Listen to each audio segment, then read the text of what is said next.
They say love is beautiful, but they never tell you how quickly it can turn into a storm. My name is Kemi, and this is not just a story about heartbreak. It's about rediscovery, strength, and finding the courage to love yourself again. It began on a rainy evening in Lagos. The kind of rain that makes you remember everything and forget nothing. I didn't know that night would change the rest of my life. I didn't know the man I loved would become the lesson I never wanted to learn. But life has a way of teaching us the truth, even when our hearts aren't ready to hear it. This is my story of love, betrayal, and the strength to walk away when love isn't enough. Let's begin. Started like every fairy tale, with a smile, a spark, and that quiet voice in my heart whispering, maybe this time it will last. I met him on a Saturday evening at my friend's birthday dinner in Lekki. He wasn't loud like the others. He sat quietly in one corner, his eyes fixed on the floor, until our eyes met. He smiled shyly, and I smiled back. That was how it began. A simple look that turned into a story I never saw coming. His name was Femi. He was humble, brilliant, and full of dreams bigger than his pocket. I liked that about him. He spoke about his future like it was a certainty, not a possibility. While others bragged about cars, fashion, and travels, he talked about his goals, about wanting to build something meaningful. And when he spoke, his eyes lit up like he truly believed in tomorrow. Maybe that's what drew me to him. He wasn't after what I had. He saw me for who I was. At that time, I was doing well, running my own fashion brand in Lagos. Living comfortably. I'd been in love before, but nothing serious ever lasted. But with Femi, everything felt different. We started talking, texting, spending hours on the phone. He'd call me every morning before I went to work and every night before I slept. And before I knew it, 5 months had passed and I couldn't imagine my life without him. He didn't have much, but what he lacked in money, he made up for in love. He was attentive, caring, thoughtful. He'd show up at my shop with food when I was too busy to eat. He'd pray for me when I was stressed. He made me laugh even on my worst days. Everyone around me could see how happy I was. Even my staff would tease me and say, Auntie Kemi, don't fall in love, oh. And they were right. I had fallen deeply. After a year, I started helping him out financially. He was struggling with rent, so I helped. He needed a new laptop. I bought one. When he lost his job, I paid his bills for months until he got another one. People warned me, Kemi, be careful. Men change when you give them too much. But I didn't listen. I believed in him. I believed in us. And when he told me he wanted to go abroad for his master's degree, I was the one who made it happen. I paid for his visa, tuition, and everything he needed. I told myself it was an investment in our future. He was so grateful, so emotional the night before he left. He held me close and said, Kemi, I will make you proud. I'll come back and marry you. Those words, I held onto them for years. When he left for the UK, our relationship became long distance. At first, it was beautiful. Video calls, texts, love notes. We planned our future, talked about our wedding, even our kids' names. But slowly, things began to change. The calls became shorter, the texts less frequent,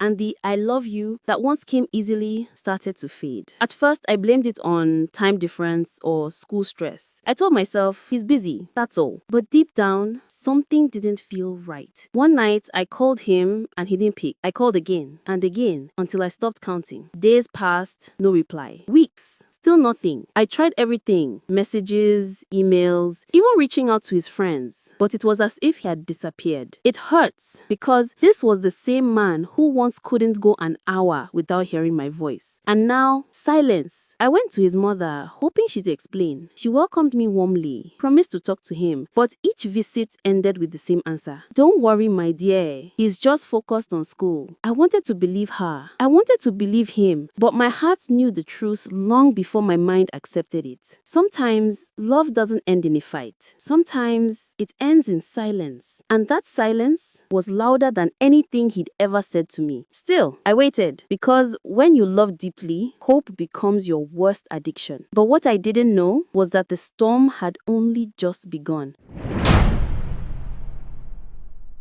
It's strange how love can fade quietly, not with shouting or anger, but with silence, the kind that eats you slowly from the inside. It had been 6 months since Femi left for the UK. 6 months of unanswered messages. 6 months of excuses from his mother. 6 months of me trying to convince myself that maybe, just maybe, he still cared. Every night, I'd sit by my window, staring at the sky, wondering if he was also looking at the same stars, wondering if he thought about me too. But deep down, I knew something had changed. One morning, I finally gathered courage and sent him a message. Femi, if you're tired of this relationship, please just tell me. I won't hate you. I just need to know the truth. He didn't reply that day or the next. But after 3 weeks, a message came. Kemi, I'm sorry for going quiet. Things have been hard here. I just need time to focus. Please understand. I stared at that message for a long time. It wasn't the reply I wanted, but it was something. So I held on to it, like a fool holding on to smoke. Days turned into weeks, weeks into months, and slowly, I learned to live without hearing from him. I buried myself in work, expanded my fashion brand, opened a second shop in Ikeja. Outwardly, I was thriving, but inside, I was breaking. Every time I saw a couple holding hands, I'd smile politely, but inside, I'd ache. I missed him, the sound of his voice, the way he said my name like it meant something. My friends tried to move on. They said, Kemi, he's probably married over there. I'd laugh, pretend it didn't hurt, but their words haunted me. Then one evening, I was scrolling through Instagram when I saw it. A photo of Femi at a party. He was laughing, holding a glass, surrounded by people I didn't know, and beside him, a girl. She was beautiful. The kind of beauty that didn't need effort. His hand was on his waist, and the caption read, "My favorite person." For a moment, my heart stopped. I read it again and again, hoping I was wrong, but the comments told the truth. You two look perfect together. Couple goals. I dropped my phone and just sat there. Tears came, quietly at first, then uncontrollably. I couldn't breathe. The man I built my dreams around was now building his with someone else. And the worst part, he didn't even tell me goodbye. That night, I didn't sleep. I replayed every memory, every sacrifice, every promise. And somewhere between heartbreak and disbelief, anger began to grow. I wanted answers, so I called him again and again until he finally picked. Kemi, what do you want? I froze, not because of his words, but because of how cold they sounded, like a stranger's voice. Kemi, I saw your picture. Who is she? He sighed. Kemi, please, don't make this a big deal. A big deal? I whispered. After everything I did for you, this is what I deserve? He was silent for a long time. Then he said, you are a good person, Kemi, but we want different things now. Please, let's just end this peacefully. That was it. No explanation, no apology, just an ending. And in that moment, something inside me died. Not just love, but trust. I had given my all to a man who walked away without looking back, but I didn't know that this heartbreak was not the end. It was only the beginning of something far more painful, because soon Femi would return to Nigeria, and when he did, he wouldn't just break my heart, he would shatter everything I thought I knew about love.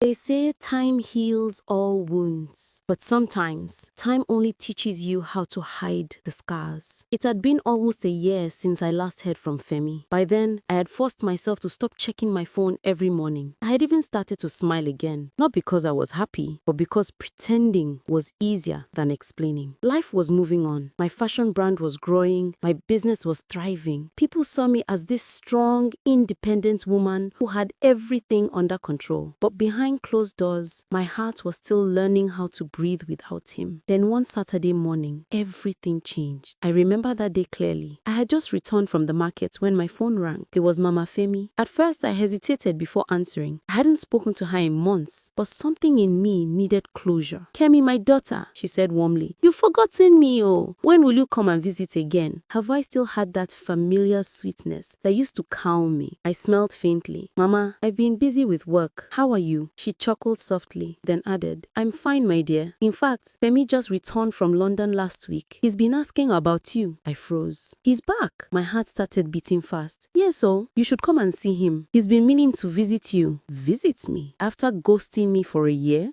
Still, a part of me wanted to see him. I needed answers, maybe even closure. So, the next day, I drove down to their house in Surulere. The moment I parked, memories came rushing back. The laughter, the nights we cooked together in that same house, the promises whispered under the stars. Mama welcomed me with open arms just like old times. She led me into the sitting room, and there he was, Femi. He looked even more handsome than I remembered. Clean haircuts, designer shirts, confident smile. But there was something else, something distant in his eyes. "Hi," I managed to say. He smiled faintly. "Kemi, wow, you look amazing." We talked, awkwardly at first. He asked about my business, I asked about London. It almost felt normal again, almost. Then Mama joined us, smiling from ear to ear. "Ah, Kemi, you came at the right time. Femi, please serve our drink." As he stood up, I noticed something. A bracelet on his wrist. A woman's bracelet. Gold, sleek. Definitely not from me. I pretended not to notice, but my heart sank again. Something was off. Later that week, I decided to visit Mama again. I told myself it was just to grab some fabric she asked for. But deep down, I wanted to see Femi again. When I got there, the gate was open. I walked in, carrying the bag of fabrics, but stopped halfway when I heard laughter coming from inside. It was Femi's voice, and a woman's. I peeped through the curtain. There she was, the same girl from Instagram, sitting comfortably beside him, laughing, feeding him with a spoon. I froze. My throat went dry. Mama walked in and saw me standing there. "Ah, Kemi, you're here. You've met Amaka, right?"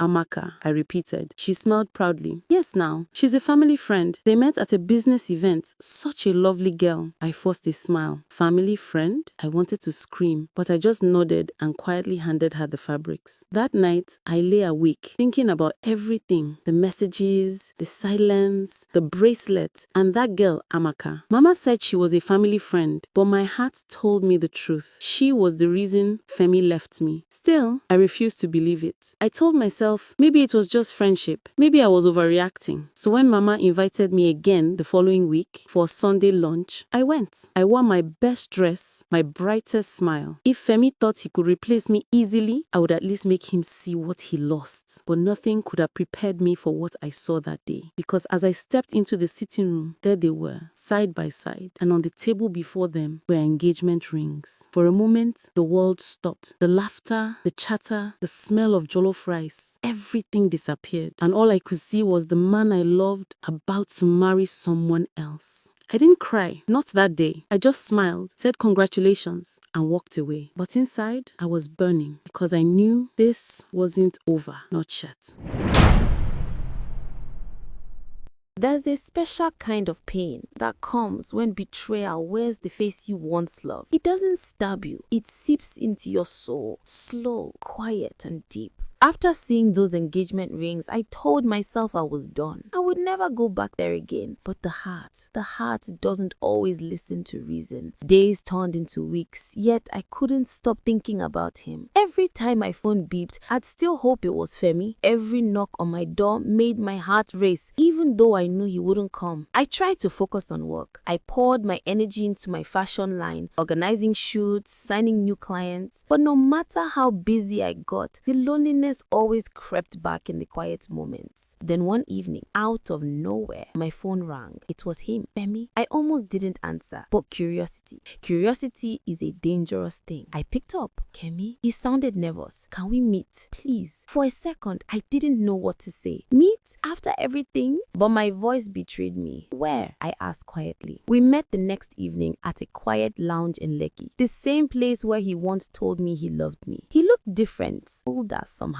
Maybe guilt does that to people. He smiled weakly when he saw me. "Kemi, you look good," he said. I nodded coldly. "What do you want, Femi?" He sighed. "I know I messed up. I shouldn't have ghosted you like that. Things got complicated. My mom, the pressure." I cut him off. "So your solution was to cut me off? To pretend I never existed?" He looked down, ashamed. "It wasn't like that. I didn't plan to fall for someone else." My heart clenched at those words. He didn't even deny it. "Amaka?" He hesitated. "Yes." us. It just happened. Just happened. Like love was some accident. You let me pay your school fees, your rent, your flight, everything. And now you're telling me it just happened? People around were starting to look. So I lowered my voice. You used me, Femi. He reached across the table, trying to touch my hand, but I pulled back. Kemi, please. I didn't mean to hurt you. I got confused. Confused. That was his excuse. Confused between a woman who sacrificed everything for him and another who offered him status. I stood up quietly. Congratulations on your engagement, I said softly. I hope she gives you the peace you took from me. I walked away before he could reply. That night, I cried again. But this time, it wasn't out of love. It was out of realization. I finally understood that love without respect is just manipulation wrapped in romance. Weeks passed. Then one Sunday, Mama Femi called again. She said, Kemi Biko, come and see me. It's important. At first, I didn't want to go, but she had always been kind to me, so I went. When I arrived, I noticed another car parked in front of the house, a sleek black Lexus. Inside, the atmosphere felt tense. Mama was sitting quietly, and across from her was Amaka, the same girl, looking elegant, confident, and fake. Mama smiled weakly. Kemi, my daughter, I wanted to apologize for everything that happened. I didn't mean to hurt you. I nodded. It's okay, Mama. Then she gestured towards Amaka. You both should get along. After all, we are one family now. I felt my stomach twist. One family? I wanted to scream. Femi walked in just then, wearing a smile that didn't reach his eyes. Kemi, he said, pretending like everything was normal. I wanted to tell you myself. We're getting married next month. The words hit me like a slap.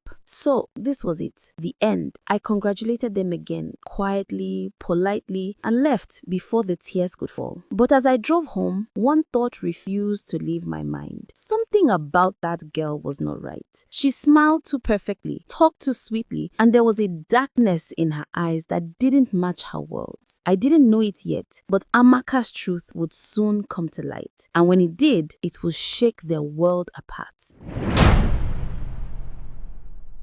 Sometimes, life has a way of bringing justice, not through revenge, but through revelation. Months passed after that day. By then, Femi and Amaka were married. I saw the pictures online, the white wedding, the court ceremony, the matching asoebi. Everyone said it was the union of grace and class. But behind that perfect picture, something darker was waiting to unfold. As for me, I focused on moving forward. I took a trip to Dubai, opened a new branch of my boutique, and slowly began to heal. The pain was still there, but I learned to live above it. I told myself, Kemi, your story isn't over yet. Then, one afternoon, I received a strange call. Good afternoon, ma. Am I speaking with Miss Kemi? The voice was unfamiliar. Male, former. Yes, you are, I replied. My name is Inspector Ojo from the Lagos State Police Command. Please, we'd like you to come to the station. It's about Mrs. Amaka Femi. My heart skipped. What happened to her? I asked quickly. It's better we discuss it in person, ma. For a moment, I just stood there. I didn't know whether to feel fear or curiosity, but something told me I needed to go. When I arrived at the police station, the inspector welcomed me politely. He asked if I knew Mrs. Amaka. I nodded slowly. Yes, she's married to someone I used to know. He exchanged glances with another officer before saying, Ma, we believe she's been involved in multiple fraud cases, using fake identities to scam people. Fraud? I couldn't believe what I was hearing. Are you sure it's the same person? I asked. He showed me a file, pictures, documents, even videos. It was her, the same Amaka I'd seen feeding Femi in his mother's house. Apparently, she wasn't the daughter of any business tycoon. She wasn't even from Lagos. Her real name was Amaka Eziani, and she'd been wanted in Port Harcourt for impersonation and credit card theft. I sat there speechless. It was like a movie, but this was real. Where is Femi? I finally asked. The inspector sighed. He's been coming here for questioning. He claims he didn't know anything. I didn't even know what to feel, pity or satisfaction. Part of me wanted to be angry, but another part whispered, he's already paying for what he did. Later that evening, as I was driving home, my phone rang again. It was an unknown number. When I answered, the voice on the other end was weak, broken. Kemi. It was Femi. Please, he said, his voice trembling. Can we meet? I have nowhere else to go. I hesitated. After everything, did he really deserve to see me again? But then I remembered, I wasn't doing this for him. I was doing it for closure. We met at the same lounge in Lekki where he once broke my heart. He looked completely different. tired, unshaven, and hollow-eyed. "Kemi," he said, his voice shaking, "you were right about everything." He told me how Amaka had been living a lie all along, how she had taken loans in his name, how she had vanished one night with his documents, jewelry, and money. He was ruined. His business, his reputation, even his peace, all gone. And as I looked at him, something inside me shifted. Not joy, not vengeance, but just quiet release. "Kemi," I said softly, "you chose your path. I only hope you've learned from it." He nodded, tears in his eyes. "I don't deserve forgiveness," he whispered. Maybe he was right, but I had already forgiven him, not for his sake, but for mine. I stood up, placed a little white envelope on the table, and said, "That's for your transport back home. Goodbye, Femi."